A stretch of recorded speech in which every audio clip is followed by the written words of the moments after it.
Sigi video sigi topic se Karina Nupibu Langtaknahanbageh.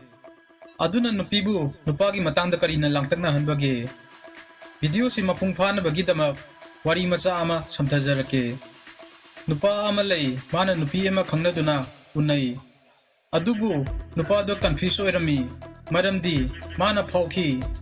Nupiduna ngangthorokpa tokthorokpado nupidugi ingitta chanadaba thengnai. Kona thangdadi nupaduna phauki nupiduna maga loinabase adu yongna penjaba oidi haiba. Nupaduna nupise online da thengnaraga khangnakibane. Adudagidi makoi date khara chatki. Nupaduna phaujaki makoi bani chanai aduga nupaduna nupidugu pamjaki tasena attracted oiki nupiduda.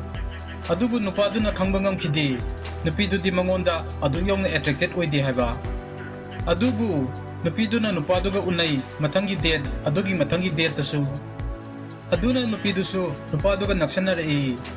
Adugu nupaduna dikhanjai nupido maga naksanare. Adubu nupaduna phaujai nupiduna adu yongna maga loinabada langtaknaba khoirangba nungaijaba oidi haiba. Nupiduna tharakpa message loinabagi mawongduda nupaduna phawba ngamki.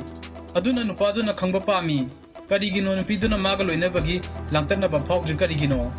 Karina nupibu langtaknaba phawonge nupagi matangda.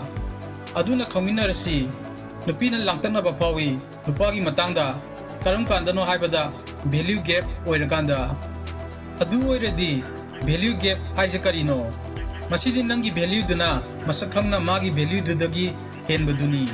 Natraga makhoigi wakhalda nangi value na magi value dagi yamna heli khanbaduni.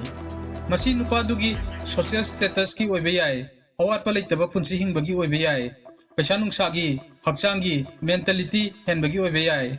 Nupina masi yam laina khangba ngami. Nangonda yengba khaktada nupasi loser natabra yengbada khangba ngami. Aduna mangondagi value hanthaba nupa gaise makhoida film gi hero gi matungda lepa nupa khai dugumbane.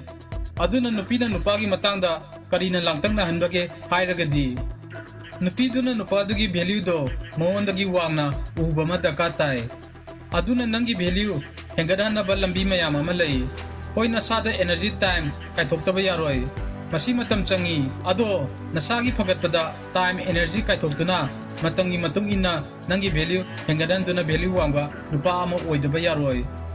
Kariguma nupi amana chingnaraba nangi value do maga manaba natraga mangondagi hanthai kalagadi mana nangi matangda langtaknaba phawroi.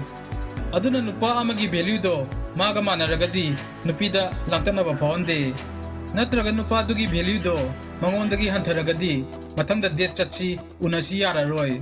Aduna nupina pamde nangi value na maga manaba nupina pami value wangba nupa. Adubu karigumba kanda nupina akaknaba khunai ama natraga manaba khunai dagi oiba nupa natraga hairiba nupadugi lam leifamna maram oiraga hena pamhanba phawalli. Nangna thengnarakani nangna unariba nupiduna nangga unabada langtaknaba phawragadi nakhoibanigi marakta value gap leramgani. Nupiduna nangbu value wangna ubagini. Aduga karigumba nangna kaidongnungda nangga loinariba nupiduna nangi matangda langtaknaba thengnadrabadi maduna takpadi nangi value do aduk yongna wangde haibani. Aduna marup mayam value wangansi.